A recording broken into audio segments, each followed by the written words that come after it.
Welcome back to Narrations, the channel where classic films are retold like you're right there inside them.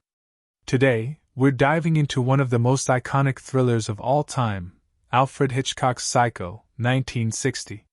Marion Crane sits in a cramped Phoenix hotel room, tangled in the sheets with her lover, Sam Loomis. Their affair is passionate but shadowed by secrecy. Sam is drowning in debt, unable to offer her the respectable life she craves.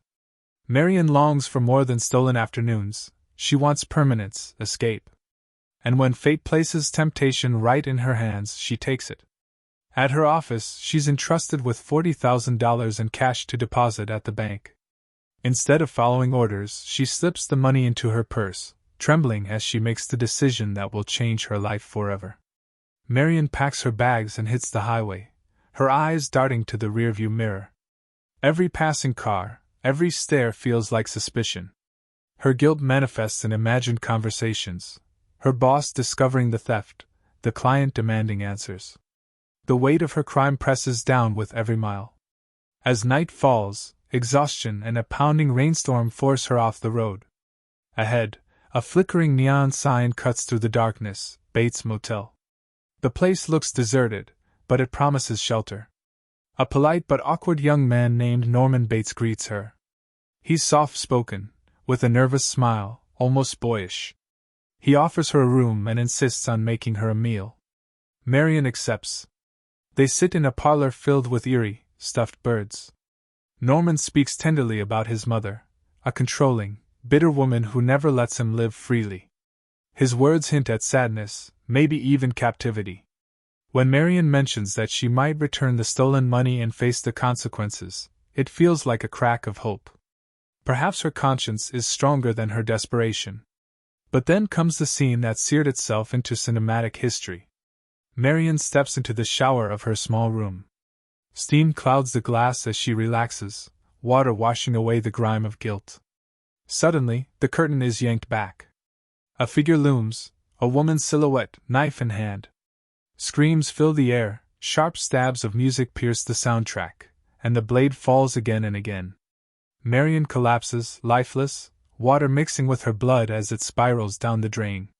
It's shocking not just for its brutality but for what it means. Our heroine, whom we've followed from the beginning, is gone.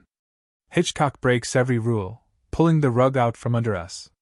Norman rushes in, horrified. "Mother! What have you done?"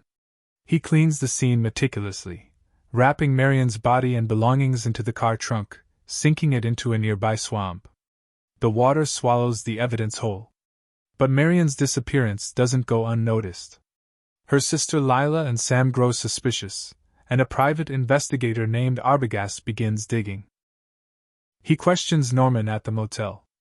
Norman stammers, twitching nervously, unable to keep his story straight. Arbogast senses something's off and insists on speaking to Norman's mother. Norman refuses, but the investigator isn't deterred. Sneaking into the house overlooking the motel, Arbogast climbs the stairs. From the shadows, a woman emerges, the same figure from the shower scene. With a swift slash of a knife, Arbogast tumbles backward down the staircase, his screams cut short. Lila and Sam, desperate for answers, press on. They uncover chilling details. Norman's mother died years ago. How could she still be alive? The truth unravels in one of cinema's greatest reveals. Lila ventures into the fruit cellar of the Bates house. She finds a chair turned away. "Mrs. Bates?" she calls softly. The figure turns, not a living woman, but a grotesque, preserved corpse. A scream tears from Lila's throat as footsteps thunder in. Norman bursts in, dressed in his mother's clothes, wig on his head, knife raised. His psyche fractured long ago. Norman killed his mother but couldn't let her go. Her personality consumed him, taking control whenever his desires threatened to surface.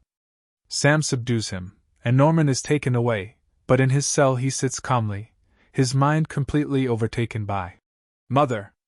In his chilling final monologue, Norman smiles inwardly, certain no one will suspect him. After all, it was Mother who committed the crimes.